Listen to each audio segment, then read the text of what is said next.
The capers! The capers and the locks! That's Quetico locks! I can't even believe it!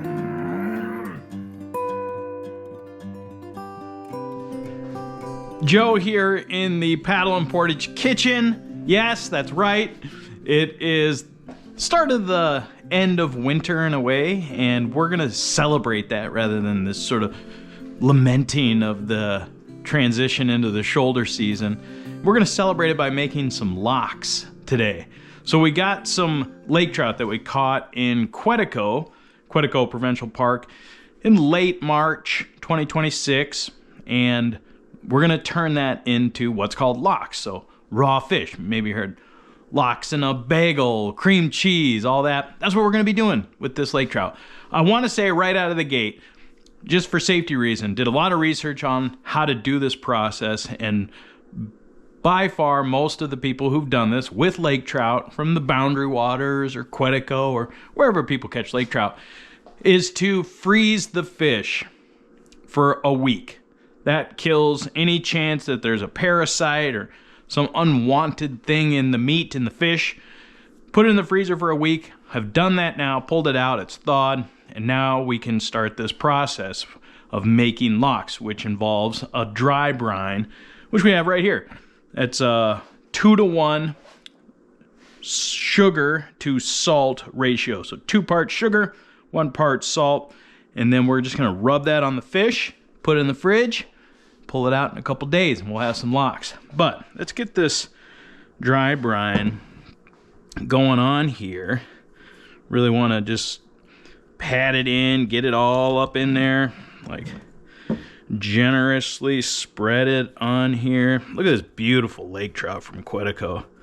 Just gorgeous, gorgeous meat, beautiful fish, fought so well, and yeah, just an honor to be able to handle a fish like this and do something so nice like making locks with it. We're just gonna put some down here too so we get some on the bottom. Got some saran wrap down here that we will be putting another sheet of that on top here when it's time.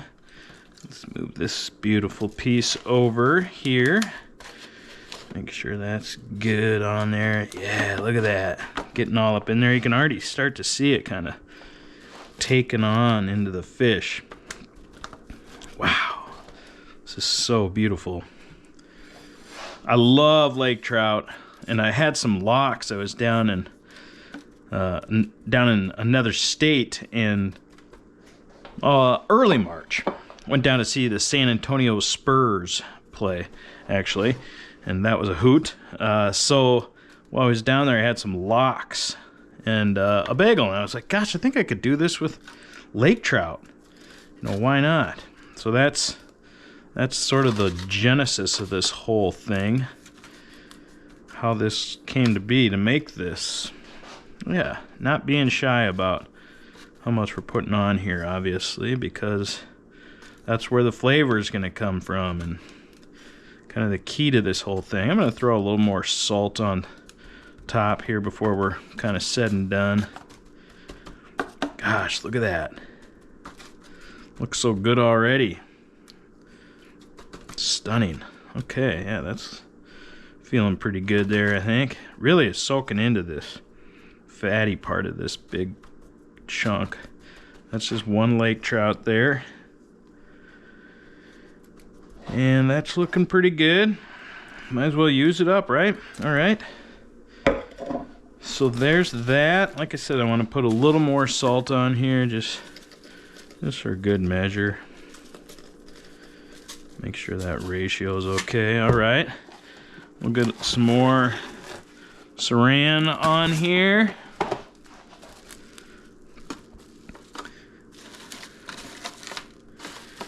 And that's that process. A couple other things that we want to do involve getting some weight on there. I saw some recommendations from some YouTubers and other people that have done this many times, that they put some weight on the fish just to sort of keep it a little pressure on it and kind of get some of the fish juice to sort of drain down, so to say, off of it. Got that sealed up nice. Looking good, looking good. Beautiful. Yes. Yes. So now we've got that concoction set up. Let's get a little bit of weight on. Just need a bottle or something. Let's use this olive oil bottle. Olive oil on there. It's just a bottle for weight. Let's see, we'll do a little more here. Get a little more water. Actually, we'll just use some tap water here. Get this rolling. Beautiful day out there. You can see. Okay, so we got some weight going on. And now we're just gonna set this inside the fridge for a couple days, a few days, for sure. And I wanna angle it up a little bit, so we're gonna do that too. Okay, I'm liking that. A little bit of an angle there, for sure. And voila! That's our entire process for making locks. Nothing too crazy. And we're gonna check back in a couple days, see what we got. Well, here we are back in the P&P kitchen, and it's time to take a look at our fish. See how this is coming along. I want to point out that I stopped about halfway through, 24 hours through, and added some dill to this and a little bit of garlic, just to give it a little more flavor. We were supposed to do that. Didn't have any, but I was able to pick some up and added that too. So it's about, halfway through with some dill. And it's time to wash the fish and prepare it. Wow, totally different texture from when we started. That's amazing. That's definitely the first thing I've noticed. I mean, it looks a little bit different, but like it feels way different. Like just much more firm in terms of like, it almost feels like a piece of smoked fish, you know, versus like the loose, sort of like if you just catch a fish, you got kind of like a floppy fillet. So we are washing this up here. We're going to be cutting it off the skin soon, so it doesn't matter too much about the skin side. Get this all cleaned up. All right. That's looking good. Looking great. That's just a little bit of dill on there yet. Yeah, look at that magic stuff there, the brown sugar and that sort of solution. Using cold water here, right out of the well here at the land. So get this washed up. Dill's coming off there pretty well, most of it. Not a problem if there's some lingering pieces on there either. Yeah, wow. Really interesting how that sort of cured up. Okay. And just like that, voila, we have our fish. Maybe I'll mat it just a bit to dry it off a little more. Definitely soaked in a lot of that brown sugar in particular. I got our good knife here, and we'll just cut this into some strips. That's the recommendation. And then serve that up. Yeah, it cuts off there really nice. Do I dare just like go for it? Try it? This is it. The point of no return. Here it goes.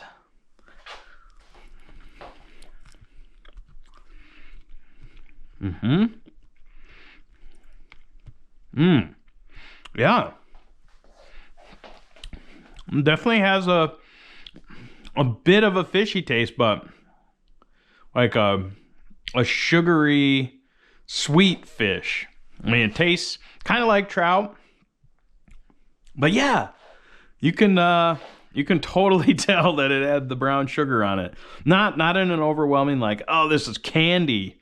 But yeah, a little more fishy than I would have thought, I guess. So that's something to make note of. But I think with a bagel and some cream cheese and all the fixings here, we're gonna be in for a nice treat. So we'll get this all cut up, and we'll be back with some cooking, or some serving rather of this, and yeah, cook up serve up some bagels and everything. Wow, look at that! This is amazing how that texture came out. Gosh, good flavor. Like, I'm now wanting to eat another piece, like right now. Like, the aftertaste of it is really, really good. Nice. All right. Okay, we're gonna cut this up and be back.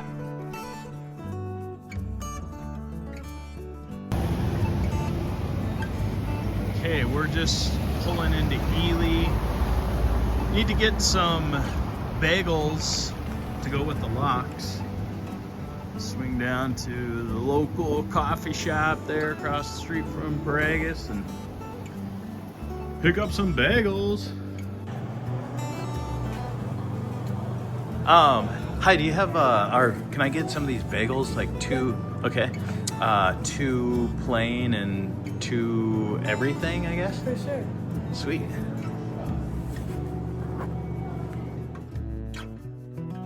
Here for the official taste test is none other than the Lord Batchley of the Paddle Portage podcast. There's one thing that I do well. It is criticize food. Don't you think? I consider you the best food critic that's ever walked the earth. Thank you. Thank you. So brown sugar, salt, very basic thing, you know. So with that in mind, oh heck yeah! present to you the goodness. So can I put all this on the bagel? I did. I kind of did it in increments. So, but yeah, I mean, it's either just load it up, pile it high and deep, or I sort of just kind of kept going. I did it in quadrants, but I don't know why I did that. I just sort of did that when I was eating it before, you know. The consistency of it's almost like candy. Yeah. That's what I said when I took a bite. It was almost kind of like a candy type thing. So should I taste it off the bagel, or? Maybe take a bite, just, you know, kind of get a feel for it, and then when you go in all the way on it. Holy cow. Yeah, interesting, huh? Freddie, it's like a savory gummy candy. This is like the realest Swedish fish I've ever had. Yeah. Yeah, they're interesting. The texture is incredible. The flavor is so delicate. Yeah. Ah. I have a little coffee with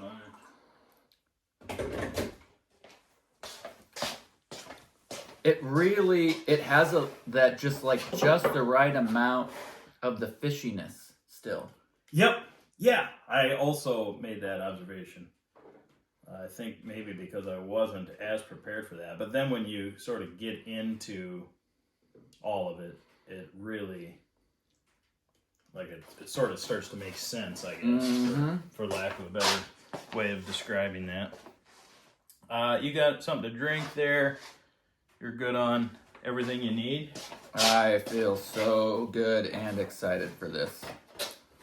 Yeah, you went for it. You put all your stuff right in there, and off you go. Nice. Lox and capers with all the fixings on the everything bagel. Yeah. Oh, Freddie. Nice, huh? Are you freaking kidding me? Mmm. Are you freaking kidding me? Mm-hmm. They're my new favorite thing. Yeah. Mmm. I know. Oh, the combination of it all. Mm-hmm.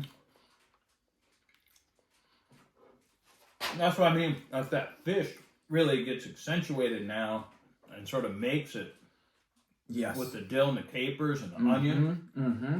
Or if it was just straight candy flavor, it'd be too much. The sweetness is nice. The sweetness is great, and then you get that little. It's like fish, It's not just candy. Isn't this amazing? It's freaking incredible. How have you not eaten this every meal since you finished? I'm planning to. I've got another bagel wait for this, so another one of these coming. But yeah, that's the first thing I wanted today. The capers. The capers nail it. Mm-hmm. It's that like vinegary bit that just sort of like kind of brings all the flavor combinations together. This is incredible. It really is, isn't it? Yes. Yes. I can't believe this was a fish swimming in the boundary water. Quetico. Yeah. That's why it tastes so good. Could be. I thought about that. Those Canadian fish. Pure. So I'll put the recipe of all this that we're eating today, the whole process of this, I'll write it up. But I mean, it's so basic. Brown sugar and salt, a couple days in there, dry brine. And, I froze it for that week before to Safety measure. Yep. And here we are now, enjoying it. Really easy to do. Yeah. I mean, you like basically the prep was so minimal. It was just being patient and waiting. Exactly. Yep, exactly. Okay. This is my new favorite thing. Yeah. I can't believe I didn't even really know what lox were. Well, enjoy yourself, LB. A fine feast it is. Thank you for sharing. Thank you, fish. 5 stars.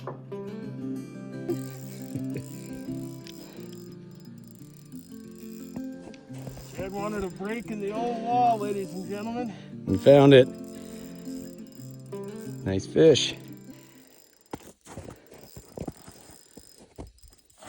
I can count on you, Chad.